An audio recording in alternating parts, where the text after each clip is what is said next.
In the early summer of 2001, a young man just weeks away from his 20th birthday was called into work early at the restaurant where he worked. His car was in the shop, so he arranged a ride with a female coworker. They agreed to meet at the local high school before heading to their shift together. Jason left home to meet her, but he never made it. No one reported seeing a struggle. Nothing appeared to be out of place, and whatever happened unfolded in the middle of the day. This is one of the most requested cases I have ever received from listeners, and it's easy to see why. There is no clear narrative to follow, and even the simplest explanation is difficult to pin down. In the decades since Jason vanished, his family has continued searching while also creating resources to help other families living with the same uncertainty. This summer marks 25 years since Jason was last seen, and the questions surrounding this case have not quieted down with time. They've only grown louder. I'm your host, Megan, and each week on A Simpler Time True Crime, I cover older unsolved cases and challenge the idea that a simpler time meant a safer time. This week, I'm bringing to you the unsolved disappearance of Jason Jolkowski.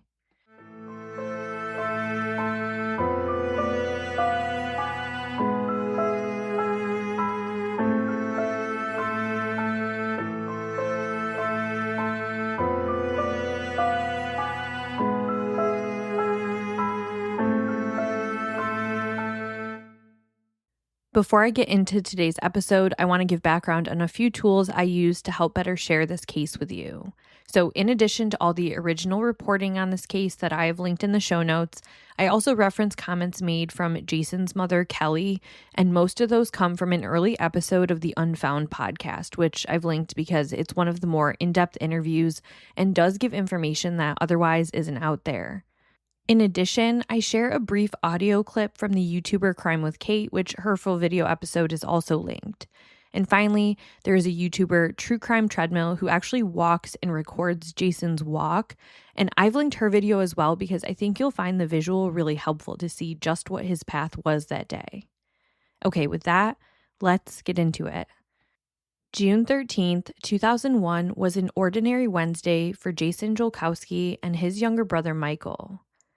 Michael was 12 and on summer break from school. Jason had attended a few semesters at Iowa Western Community College but had taken some time off.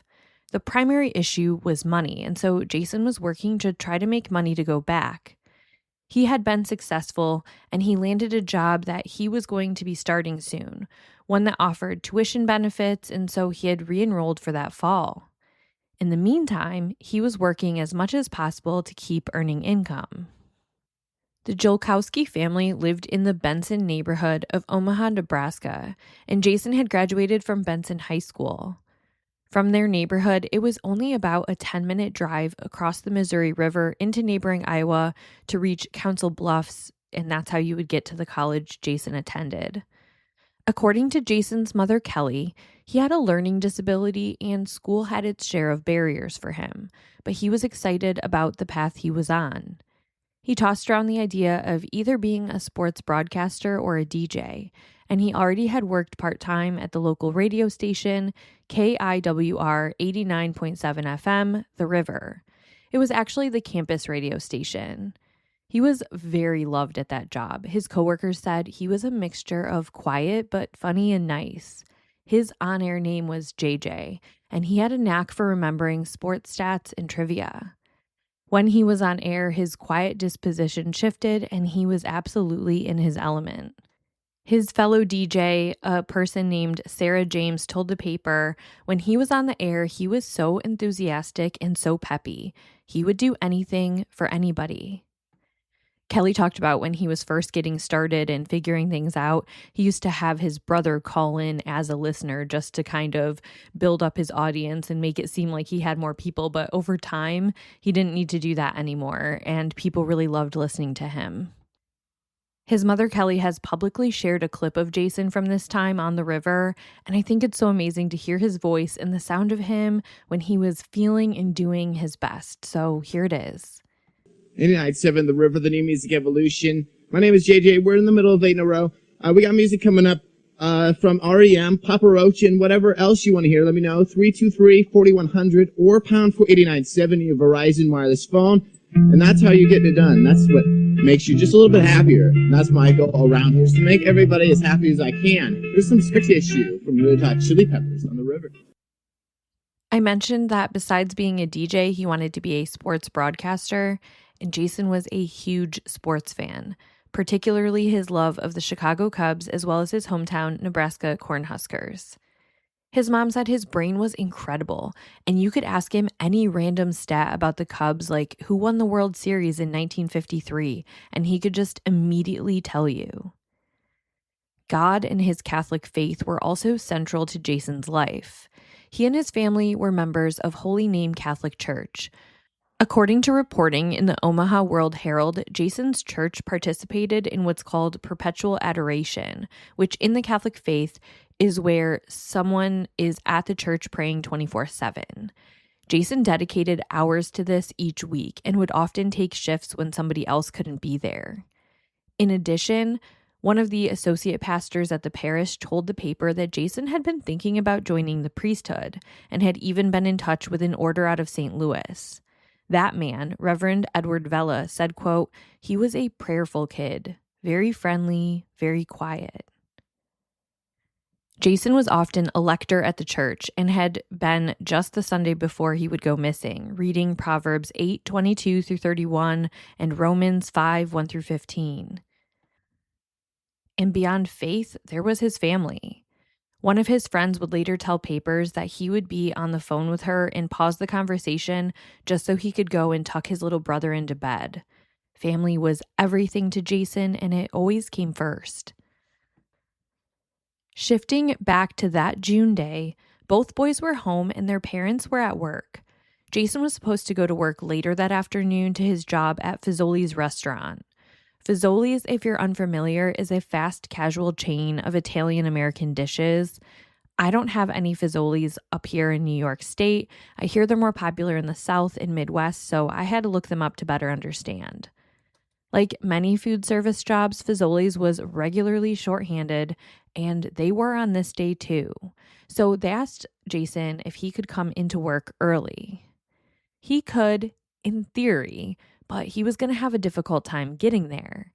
Unfortunately, there had recently been a severe storm in Omaha, and hail had badly damaged his car, so it was in the body shop. Being the agreeable guy that he was, though, he told his boss that he could, but he would just have to walk to work. It would take a bit to get there because Fazoli's was about 4.5 miles away. Just as he was about to leave, Jason got a call back, but this time it wasn't from his manager. It was from his coworker, a woman named Teresa. Teresa said she could briefly leave work to come give him a ride and get him there sooner so he didn't have to walk.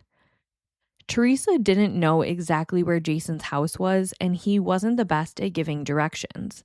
So he said to keep it simple, she could meet him at Benson High School at 11 a.m. The two agreed, and he hung up the phone. Jason said goodbye to his brother, and he walked out the door and gave his brother instructions to tell their parents that he needed to be picked up from work later. After he stepped outside, Michael heard a noise and looked out the windows. It was Jason rolling the garbage bins back up to the house. From there, Jason set out for the 8-block walk to his former high school, where he had been a student 2 years prior. And after that, Jason was never seen again.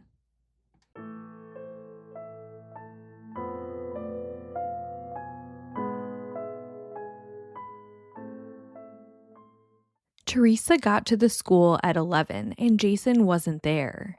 She waited a few minutes, likely thinking he may have just encountered a delay or the walk took longer than he thought it would. When he wasn't there by 11:15, Teresa called the restaurant. Jason's mother wasn't positive, but said in an interview she believed it was from a nearby payphone and that she called her boss back at the restaurant to try to run by him what she should do or how long she should wait. Ultimately, a short time later, Teresa returns to the restaurant and a call is placed to Jason's home to see if he was there or not, but of course he wasn't. Jason was a very reliable worker, so this was uncharacteristic. When Jason's parents were asked if they had heard from him, they hadn't, but also they hadn't expected to. They were at work, and his mom said she worked a job where she wasn't able to take or place phone calls. She worked at a place called Data Transmission Network Corporation, and Jason's dad worked as a supervisor at Nebraska Furniture Mart.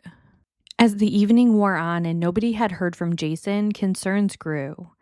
The following day, Jason's family made a report to the Omaha Police Department, but they said that given his age, he had likely just run away.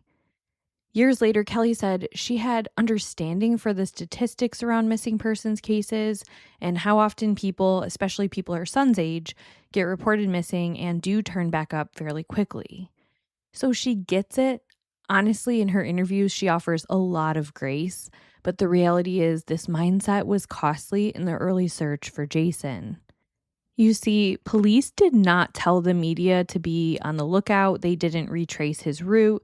They didn't talk to neighbors. They just did a wait and see approach for roughly 9 to 10 days. It was at this point they began to consider that Jason may not have left voluntarily. And it was only then that a meaningful search was initiated and local news outlets informed. As his mother pointed out, there are so many reasons this is difficult, but especially for witnesses recalling mundane memories. This is a weekday morning, and if someone happened to catch Jason walking down the road as they were glancing out the window doing the dishes, they may have been more apt to remember that immediately than some days later. Same for things that may have been suspicious, but people didn't realize they were at the time. Investigators retraced his route looking for anything odd, but couldn't find anything. They canvassed the neighborhood, but came up empty. While 2001 makes this one of the more modern of the older cases I've covered, there was still a technological disadvantage because we know now, him walking down a city neighborhood street block by block, he would have been picked up on several people's outdoor cameras. But this case wasn't without cameras altogether. The school camera at Benson High School had multiple cameras, as did the middle school that Jason would have passed before reaching the high school. Investigators reviewed the footage and found that Jason was not on any of the footage at either school. Somewhere in the 8 blocks that he had walked for years and years as a high school student who walked to and from that same school, somewhere in those 8 familiar blocks, something happened to Jason.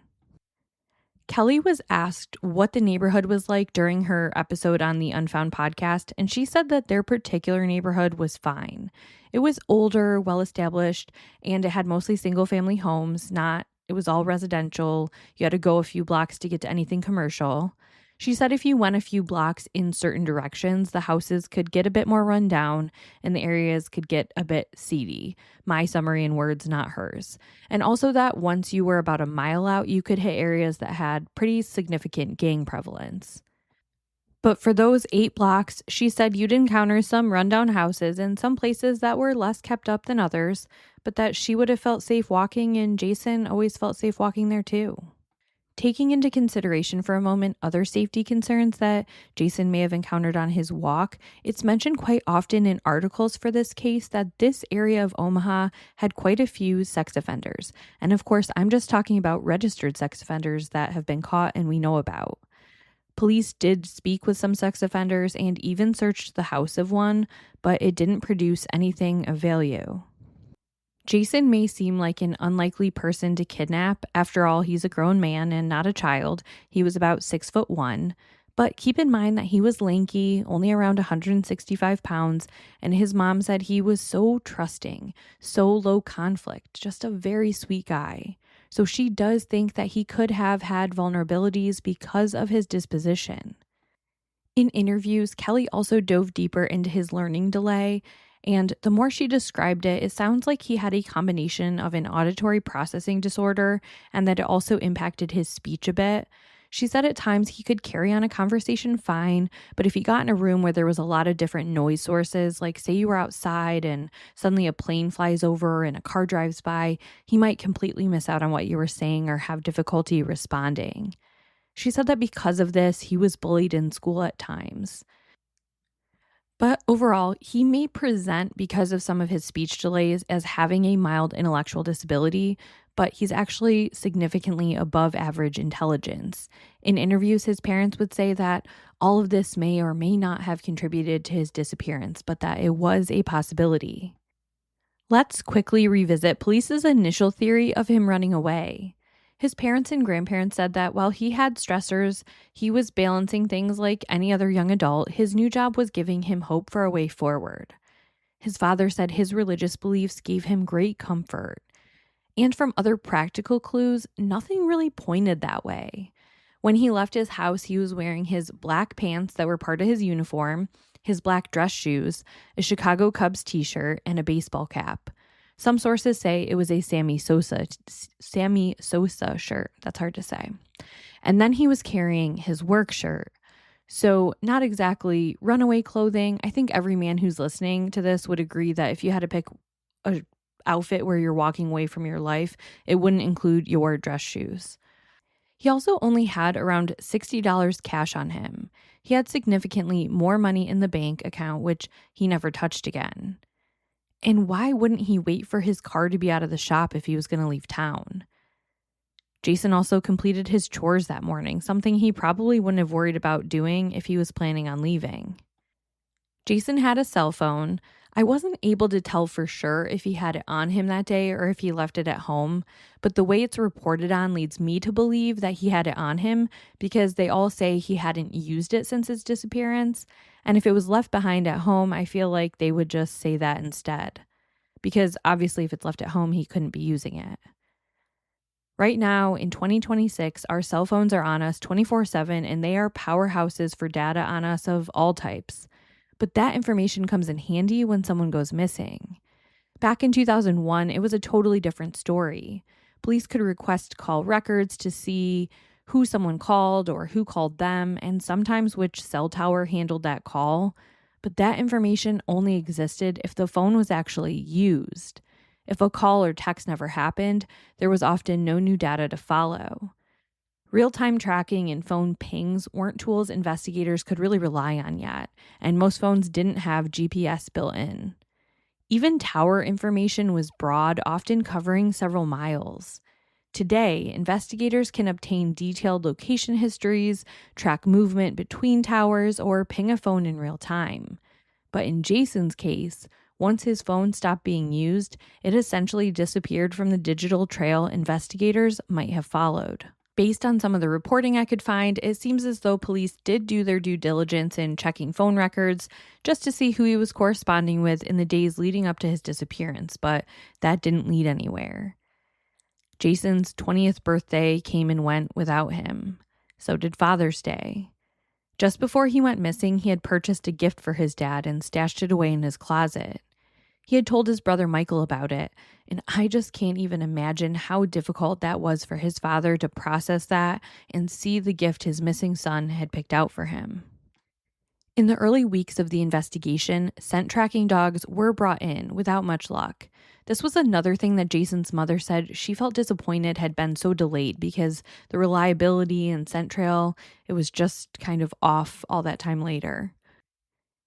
At the end of June, one witness came forward to have possibly seen Jason at Mahoney State Park. This area is 20 miles west of Omaha. When shown a photo of Jason for confirmation, the witness couldn't be sure it was him. She said it just looked like him.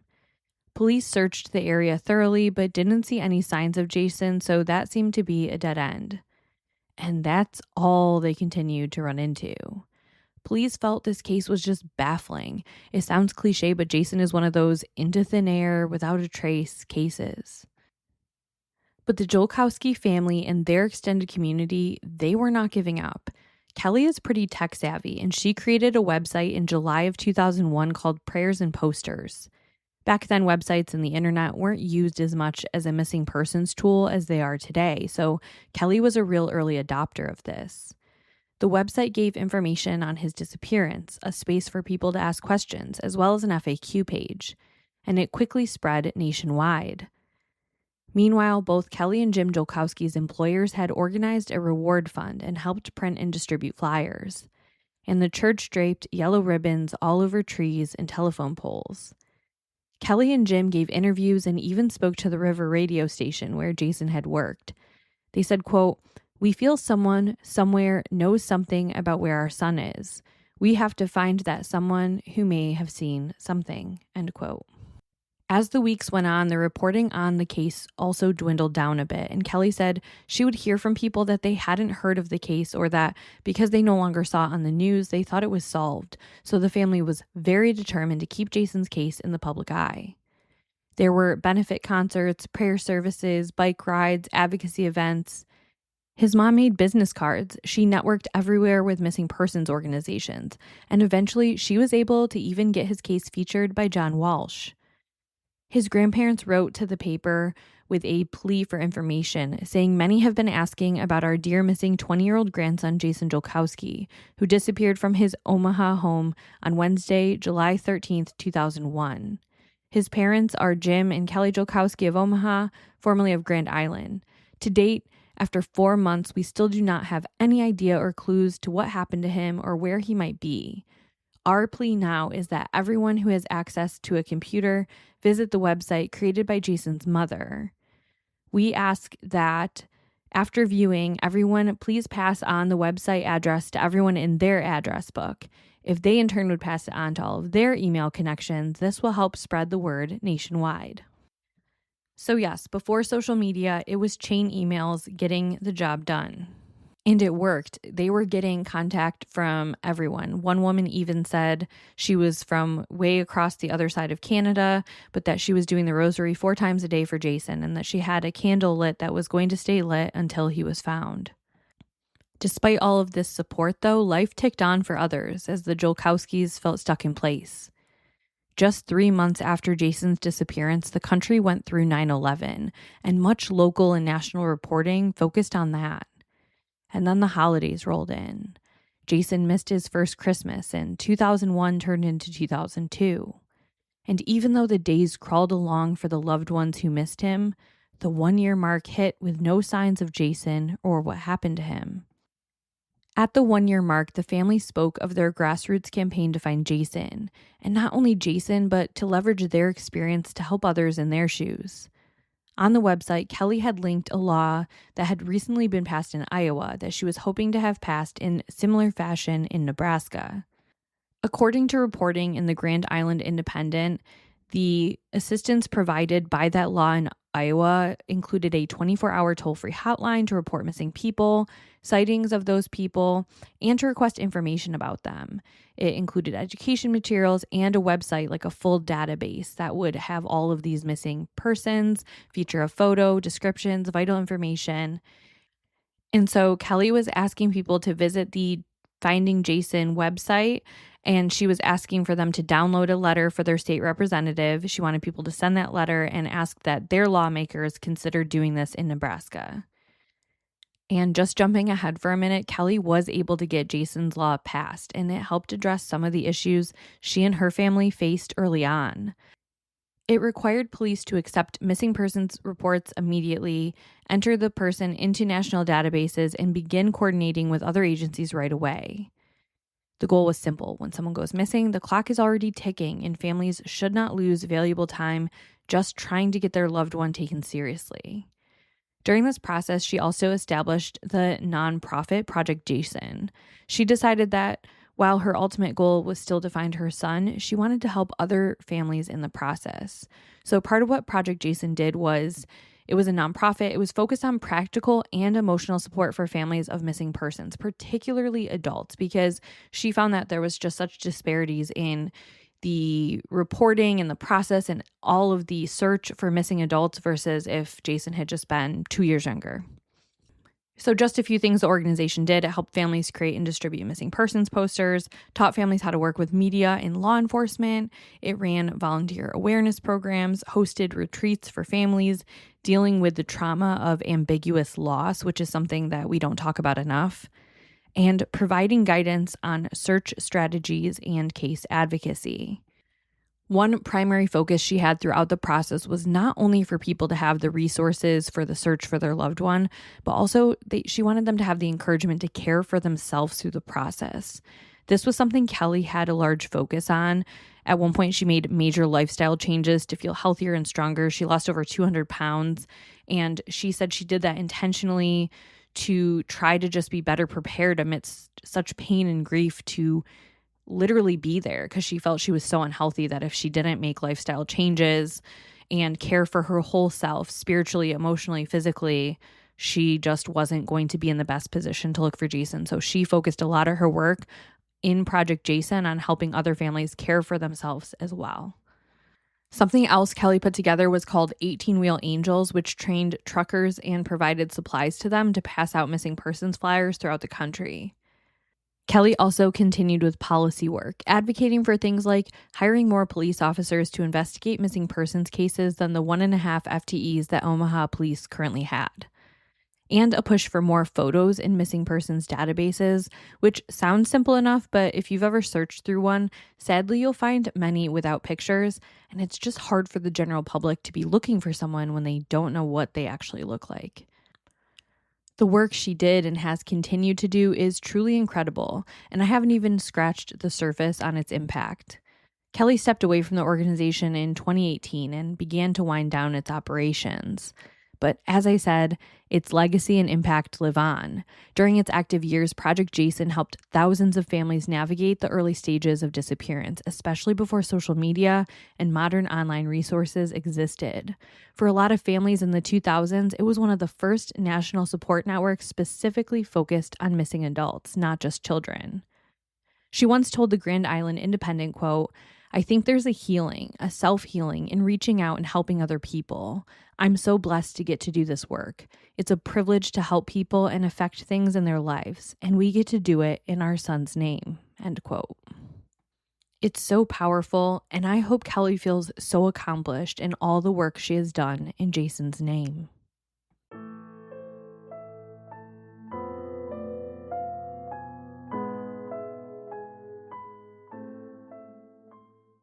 On the 5-year anniversary of Jason's disappearance, friends and family gathered in nearby Lake James Park and distributed posters that said, "Someone knows what happened to Jason." In 2007, a businessman offered up a $100,000 reward for information, along with that offer for a handful of other regional cases as well. But no one came forward with anything substantial. And if you think about it, that is a lot of money. In the years following, there haven't been any new leads. There is now an age-progressed photo of Jason out there, and I'll have that on the Instagram at Simpler Time Crime Pod. On the 10-year anniversary of Jason's disappearance, his family held a bowling fundraiser and shared memories of him, including a very sweet one, where his dad remembered that he, Jim, used to relentlessly, playfully smack talk with Jason while they were playing basketball together. And that then the first time Jason beat him, he thought for sure Jason was going to dish it back to him, but instead Jason just had this huge beaming smile from ear to ear. And that was that. In an interview with the Omaha World Herald, Kelly said, quote, "We really, truly never have had viable leads. Most times in a missing persons case, you have an idea, you have a theory. But in our case, we don't have a finger to point at anybody at all. It's just very, very mysterious," end quote. So I want to take this next part to go over what I'll just frame as speculation. And you know, if you're a listener here, that I try not to do that. But in this case, there is no Occam's razor, no evidence that slightly points to one thing happening over the other. And with everything being so mysterious, the internet has done its thing and come up with a lot of different ideas here. So I'll discuss some of the main ones here, but instead of thinking of them as theories that police have really put out there, think of them as possibilities and far from an exhaustive list. First, let's just get some frequently asked questions out of the way. One is, did Jason have a romantic partner? And none that his family were aware of. Second, did they look into that coworker that was going to pick him up that day? Answer is yes, thoroughly. She was cleared of having any and all responsibility in his disappearance. 3, were there bodies of water near his house? The answer to that is no, not really. This was a straightforward urban route from one location to the next. No real bodies of water anywhere that he would have encountered. 4, what was the weather like that day? And in part, people ask that because was it rainy? Could he possibly have accepted a ride because of the rain? And no, it was sunny, it was close to 90 degrees, and there was no rain. Another question is, remind me of what the exact timeline was. So let's refresh that. Jason gets the call back saying his coworker could pick him up. That's sometime between 10:30 and 10:45. They agree on an 11 o'clock pickup time. The walk is 8 blocks away. At 10:45, his brother sees him depart and bring the trash bins back up to the house. And some sources say a neighbor sees him and his brother bring the totes up to the house. A little bit of a discrepancy there, but for the most part, I hear it was his brother peeking out the window and just seeing Jason do it. Nobody sees Jason after that. 11 o'clock arrival time, he's not there, and he shows up on none of the footage. By 11:15 to 11:30, his coworker reports back that Jason never arrived at their meeting place. So yeah, it's an incredibly small window of time, which is why I think people get fixated on this case, understandably as well, because something happened in pretty much a 15-minute window. Even shorter than that, if you consider that his brother saw him pull the bins up at 10:45, and then he didn't even get on the school camera that came before the high school. So really, it's probably even more like a 12-minute window. So now moving on to some of the theories discussed online. I will say right off the bat, they ask his mom, like his mom has been in interviews, and they say, do you lean towards something? And she really doesn't. She will say time and again, it is like he vanished into thin air. We have nothing. We don't know. The only thing they feel confident in is that he didn't run away, that something happened to him on that walk, but that's where it ends for them. So 2 theories, speaking of that I'm going to mention right off the bat that have come up, and I'm acknowledging them so that people who followed the case closely don't say I didn't mention them at all, but I'm not going to talk through them in any great detail because they're the least likely in my opinion, and that's that he ran away or that his family had something to do with it. His parents were at work the entire day. His little brother had a great relationship with him, and they thoroughly looked through the family and they were cleared. And we've discussed the reasons why runaway doesn't make a lot of sense already here. Moving on to the others, number 1 was that possibly he accepted a ride from a stranger and something bad happened. His mom said he was one to acquiesce and try to keep the peace, so it's possible. But it was such a short walk, and the walk coincided with the meeting time, so getting a ride to the meeting place wasn't going to speed up his timeline at all. It would have just brought him to the school to wait longer for his coworker. And he had no way to tell that coworker, never mind, I'm all set, if the person was supposedly going to give him a ride all the way to Fazoli's. So he likely wouldn't have done that. So then moving on to theory number 2, he got into a vehicle with someone, known or unknown to him, either because the person pulled a gun on him or lured him in and then controlled him in some way, possibly with a weapon. I know that's really loaded, so let's talk through it. His mom has often said that it doesn't matter that he was a grown man. It wouldn't have mattered if he was a bodybuilder. If someone has a gun on you, you're in trouble. Which is honestly something I say on here a lot when family members will say, well, there's no way so-and-so could have been abducted because she would have put up a huge fight or he would have put up a fight. And I think people have to remember that if you're in a situation where a life-ending weapon is pulled on you, you have no idea how you're going to act, but you're probably going to comply with what that person says. So yes, this theory is very much a if this, then that type of theory, but it's definitely possible and would explain why nobody saw anything. Someone he knew could have lured him into the car and then things went awry. And then someone he didn't know could have gotten him to get close to the car by way of asking a question or directions or something and then pointed a gun at him. It is a possibility. It's just strange that nobody in this congested area in broad daylight didn't see a car pull over, didn't see any of this interaction. Honestly, didn't see Jason, period. That's what I think is so mind-boggling. Nobody saw Jason after he left his house that day.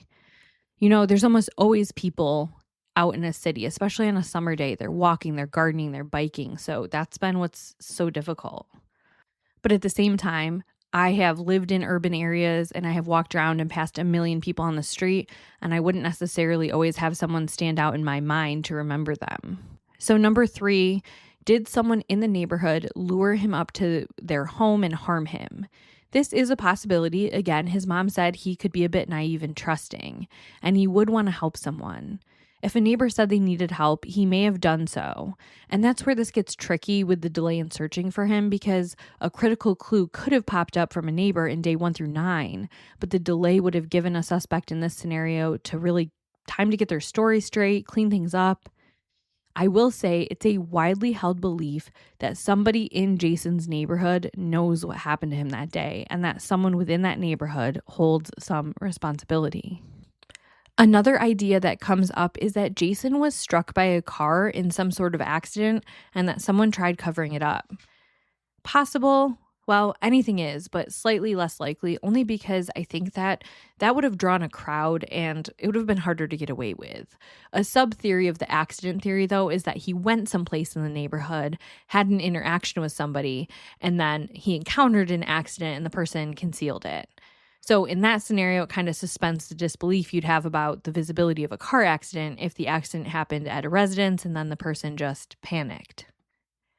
Next, because of the sex abuse scandals within the Catholic Church, some people have speculated that possibly there was someone in his congregation that he was familiar with, that maybe that person did harm to him in some way, encountered him on that route. It was someone he would have trusted because he was so close in his church, but that is purely speculative. Like, there is nothing that points back to anybody in his congregation. His church was very supportive.